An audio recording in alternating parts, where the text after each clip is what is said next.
Assalamualaikum warahmatullahi wabarakatuh. Waalaikumsalam. Gimana kabarnya Mas Mbak? Sehat ya? Iya Pak, Alhamdulillah. Alhamdulillah kita berjumpa masih diberi kesehatan untuk melaksanakan kewajiban kita sebagai manusia untuk mencari ilmu meskipun dengan cara daring ya. Nah, insya Allah untuk kelas 10 Senin depan sudah mulai blended PTM ya. Seneng apa enggak? Seneng ya? Seneng bagi anak-anak yang rajin nanti yang sudah terbiasa seperti ini ya mungkin. Waduh. Nah, mari kita awali pembelajaran pada pagi hari ini berdoa terlebih dahulu agar apa yang kita pelajari menjadi ilmu yang barokah, ilmu yang manfaat, fiddin wa dunya wal akhirah. Seperti doa yang seperti biasa kita lakukan. Mari kita berdoa. Bisa dibuka kamera dan mikrofonnya, ambil berdoa. Ayo Pak Hasan hantarkan raditu billahi robba wa bil islami dina wa bi muhammadin nabiyya wa rasulah rabbi zidni ilman nafi'a warzuqni fahma amin ya rabbal alamin. Nah, ini saya cek dulu kehadirannya.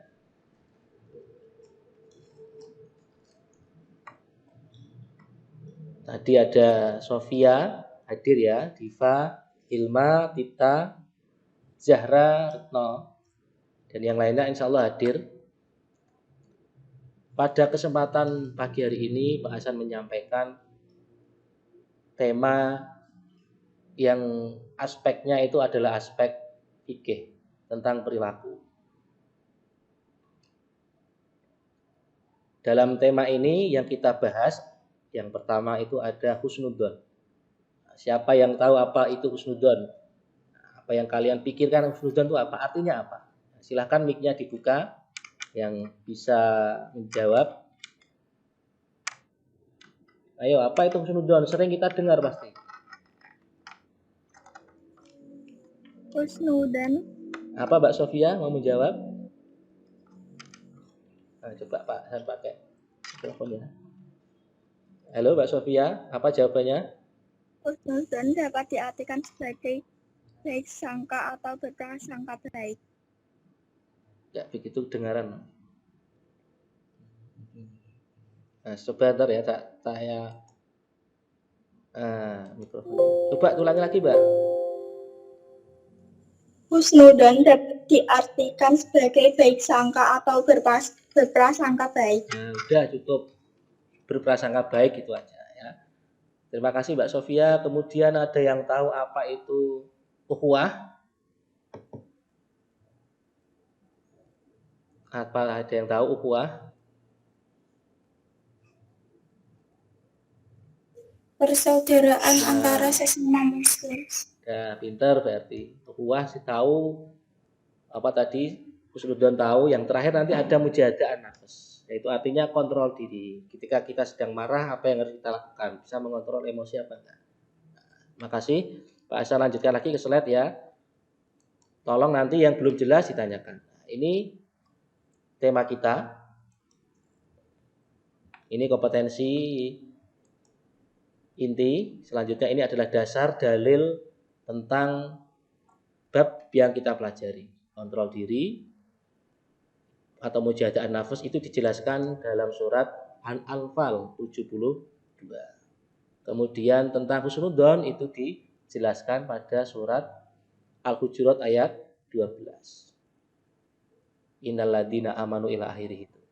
Kemudian tentang ukhuwah persaudaraan itu dijelaskan pada surat Al-Hujurat ayat 10. Innamal mu'minuna ikhwatun fa aslihu baina akhwaikum. Nah, itulah alat ila akhirih ya. Ini bahasan kita.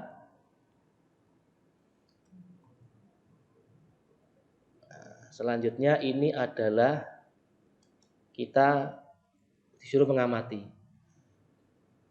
Di samping ini ada apa? Gambar apa ini? Tawuran. Tawuran. Kira-kira karena apa kok bisa terjadi tawuran?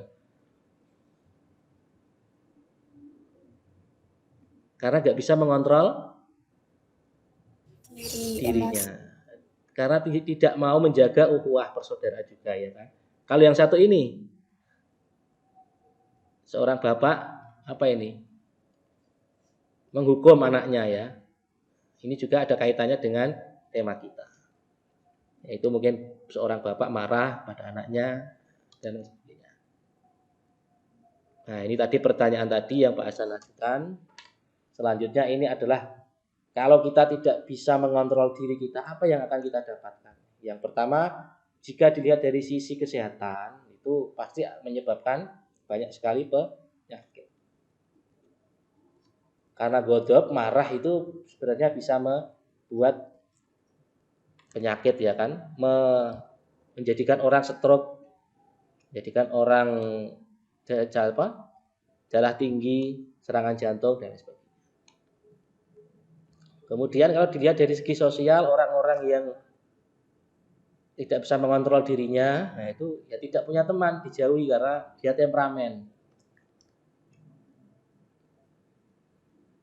Emosinya meledak-meledak, akhirnya tidak punya teman. Kalau dilihat dari sisi agama, orang yang tidak bisa mengontrol diri ini dijauhkan dari rahmat Allah. Rahmat itu apa? Rahmat itu kasih sayang. Barokah itu tambahnya kebaikan. Ziyadatul khair wa sa'adah itu barokah. Sampai di sini ada yang ditanyakan, silakan. Mas, Mbak, ada yang ditanyakan? Paham ya? Paham. Saya lanjutkan lagi. Ini bahasan kedua. Tentang apa? Kelihatan apa enggak? Kelihatan, Pak. Apa? Husnudon dan suudzon. Ya. Husnudon itu lawan atau antonimnya adalah suudon. Husnudon itu tadi dijawab teman kalian Sofia, berbaik sangka atau berprasangka baik. Bahasa kerennya apa? Positif. Nah, ini bahasa kerennya positif thinking. Merupakan salah satu akhlak terpuji. Sebaliknya, suudon ini merupakan akhlak madmumah, akhlak yang tercela. Selalu berprasangka buruk, melihat orang lain itu dari segi kekurangan terus kejelekan atau negatif thinking. Selanjutnya macam-macam suudon ini ada 3. Yang pertama, kita berprasangka baik kepada Allah. Segala apapun yang diberikan kepada kita, kita harus berprasangka baik. Ini yang terbaik untuk saya dari Allah, karena Allah itu yang lebih tahu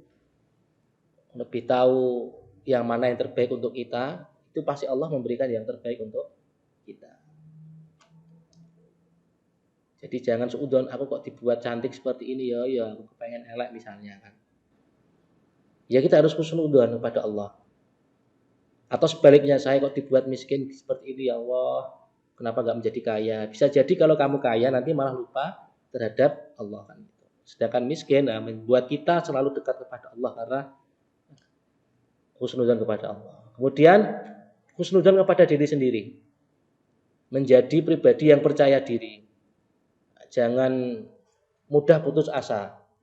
Harus punya prinsip yang kuat seperti Asmaul Husna kemarin kan, Al-Matin harus kuat prinsipnya pokoknya. Saya pasti bisa. Meskipun PJJ saya pasti bisa. Karena saya siswa SMA 1 Baik Kudus harus bisa. Meskipun berat ya, tapi harus semua ikhtiar pasti ada penghargaan dari Allah. Yang ketiga, husnudon kepada sesama manusia. Husnudon kepada Bapak Ibu guru, husnudon kepada tetangga, husnudon kepada temannya kan. Misalnya ada pulpen yang hilang, ini siapa? Mosok kancaku sebangku. Nah, mungkin jatuh pulpen saya. Atau mungkin dengan tetangganya, ini siapa tadi kok kaca rumah kok pecah? Apakah tetangga saja? Saya. Nah, mungkin anak-anak main ya. Enggak apa-apa. Itu kita harus husnudon. Kalau kita suudon terus, akhirnya apa? Jiwa kita ini, hati kita ini gelisah terus. Menebak-nebak siapa ini tadi, apakah si A atau si B, malah tidak menjadi tenang hati kita. Selanjutnya adalah, ini contoh husnudzon kepada Allah, misalnya dengan ikhlas menerima segala cobaan. Kita dicoba oleh Allah itu berarti pasti sudah mau diangkat derajat kita. Menerima segala ketentuan Allah dengan sabar. Tadi yang diberikan wajah yang cantik atau yang kurang cantik, tetap bersabar. Semua pasti ada hikmahnya. Bersyukur dengan apa yang diberikan oleh Allah. Cara husnudzon kepada diri sendiri, bagi kita yang masih belajar ini, ya menuntut ilmu. Kemudian ikhtiar dengan maksimal. Ikhtiar itu apa, Mbak? Mas? Halo, ikhtiar itu apa?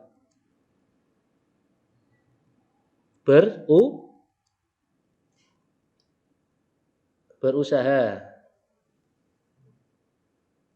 Ya. Selanjutnya husnudzon kepada sesama manusia. Tadi sudah saya contohkan dengan keluarga, misalnya bapak ibu kita, kenapa kok lebih menyayangi adik kita misalnya. Itu padahal tidak seperti itu. Karena kamu sudah dianggap dewasa, bisa memenuhi kebutuhan kamu sendiri, menjaga atau melaksanakan kebutuhan kewajiban kamu sendiri, akhirnya mungkin perhatian orang tua lebih cenderung ke adik kita. Begitu juga berhusnudzon dengan tetangga dan bermasyarakat. Nah, ini dampaknya tadi, kerugian orang yang husnudzon. Kalau tadi kontrol diri kan ada dari kesehatan ya jelek, dari sosial ya jelek, dari segi agama ya juga jauh dari rahmat Allah. Dampak positif orang yang husnudzon, yang pertama adalah ketakwaan kepada Allah meningkat. Karena dia selalu berpikir yang baik, berpikir yang positif. Makanya apa? Ya, ketakwaannya semakin meningkat. Oh, Allah pasti membuat saya seperti ini, ada hikmahnya. Saya harus bersuudzon pada Allah. Saya diciptakan seperti ini, pasti ada hikmahnya, pasti ada. Karena Allah ini lebih tahu dari kita. Bahkan Allah ini lebih sayang kepada diri kita dibandingkan sayangnya kita kepada diri kita sendiri. Kemudian husnudzon juga akan membawa dampak yang baik kepada orang lain. Selain diri kita sendiri tadi ya, hatinya tenang, tidak gelisah. Nah, orang lain pun pasti akan melihat kita ini juga senang kan. Pak Iki kok wajahnya selalu berbinar-binar kan. Tidak pernah cemberut dan lain sebagainya. Murah senyum dan lain sebagainya. Sedangkan dampak negatif orang yang suudzon itu diantaranya hidupnya pasti rugi. Dengan apa? Pergaulannya terbatas. Orang duwe konco, dijauhi teman-temannya. Senangannya suudzon, saya tidak mengambil miliknya, dituduh mengambil dan lain sebagainya. Jadi dia akan menjadi orang yang terkurung karena sifatnya yang selalu berprasangka buruk kepada orang lain. Nah, ini cara memupuk sifat husnudzon, ya, meningkatkan keimanan. Meskipun di gambar itu ya ada seorang anak kecil yang mungkin tubuhnya tidak begitu sempurna, tapi dia tetap menjadi orang yang husnudzon kepada Allah. Kemudian mempererat tali persaudaraan. Karena apa? Karena tidak ada saling mencurigai pada kita sesama manusia, atau tidak saling mencurigai dengan antar teman, saudara atau keluarga. Akhirnya apa? Hubungan persaudaraan semakin baik. Menjaga diri dari perbuatan terlarang, kemudian melakukan perbuatan yang diridhoi oleh Allah. Nah, bahasan yang ketiga, yang terakhir adalah ukhuwah. Tadi ada yang menjawab, kalau nggak salah Mbak Hilma, ukhuwah itu persaudaraan, Mbak. Persaudaraan ini bisa kita aplikasikan nanti dengan cara bermusyawarah. Harus didasarkan dengan persaudaraan. Meskipun nanti berbeda pendapat. Kemudian tolong menolong dalam kebaikan. Dalam surat Al-Asr itu ya. Wa tawashaw bil haqqi wa tawashaw bis sabr. Saling tolong menolong, menasihati dalam kebenaran dan ketakwaan. Kemudian bersikap sopan santun, lembut, menjalin hubungan silaturahim. dalam melakukan rekonsiliasi. Kalau ada pihak yang bertikai, ada konflik, disatukan, silaturahimnya dijaga atau diislahkan. Kemudian dilarang memanggil dengan panggilan yang tidak baik. Nah, ini kadang mungkin seusia kalian ini memanggil temannya itu dengan kata-kata yang kurang baik. Mungkin mengatakan dengan nama-nama hewan, atau memanggil mereka dengan nama orang tuanya. Hati-hati itu, kalau sudah terbiasa, kalian sudah lulus, yang kalian ingat nama-namanya bukan nama aslinya, bukan nama asli temanmu, malah nama asli orang tuanya misalnya kan. Apalagi kalau nama aslinya lupa, yang diingat malah nama panggilan yang kotor, malah ya kan bahaya. Kalau main ke rumahnya, tanya, misalnya, Jamilun mana? Pak, badhe kepanggih Jamilun. Jamilun iki aku, bapak. Kan repot. Nah, sekaligus ini yang terakhir, persaudaraan itu dibagi menjadi 3 ya. Ada persaudaraan antar sesama umat Islam, disebut ukhuwah Islamiyah. Kita umat Islam di Indonesia memiliki saudara Islam di Papua, punya saudara Islam di seluruh dunia, baik di Eropa maupun di Afrika. Yang kedua adalah ukhuwah antar sesama satu bangsa, satu negara atau satu tanah air, disebut ukhuwah watoniyah. Makanya ada sholawat hubul waton minal iman. Yang ketiga adalah yang ketiga adalah ukhuwah basariyah, persaudaraan sesama manusia. Tidak memandang agamanya apa, sukunya apa, bangsanya apa.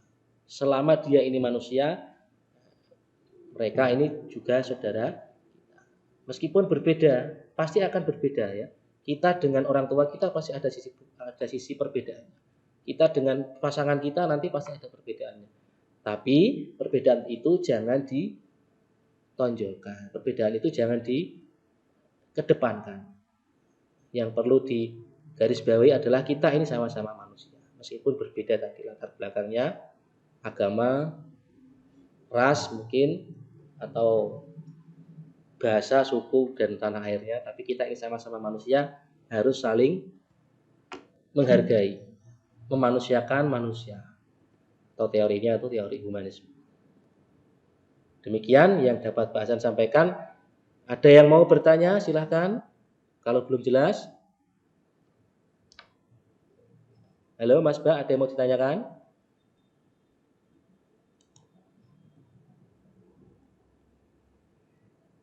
Paham ya berarti ya? Iya Pak, paham. Paham. Kalau paham, kita akhiri saja. Tapi sebelum saya akhiri, coba saya tanya dulu. Ada berapa tadi ukhuwah? 3. Apa saja, Mbak? Ukhuwah? Sama umat muslim. Sama umat muslim disebut ukhuwah Islam. Ya. Yang kedua, ukhuwah antar negara bangsa. Satu bangsa, satu tanah air disebut ukhuwah watoniyah. Yang terakhir ukhuwah basariyah, persaudaraan sama manusia. Mungkin cukup itu yang dapat Pak Hasan sampaikan. Kurang lebihnya Pak Hasan mohon maaf. Sebelum kita akhiri, mari kita berdoa seperti biasa. Subhana rabbika rabbil izzati amma yasifun, wassalamun alal mursalin, walhamdulillahi rabbil alamin. Kurang lebihnya Pak Hasan mohon maaf ya. Insya Allah minggu depan kita bertemu PTM blended ya. Silakan berlomba-lomba untuk ikut PTM. Saya yakin kalian sudah bosan dengan PJJ ya. Pak Hasan akhiri. Wassalamualaikum warahmatullahi wabarakatuh. Pak Hasan ucapkan terima kasih banyak. Ya, terima kasih.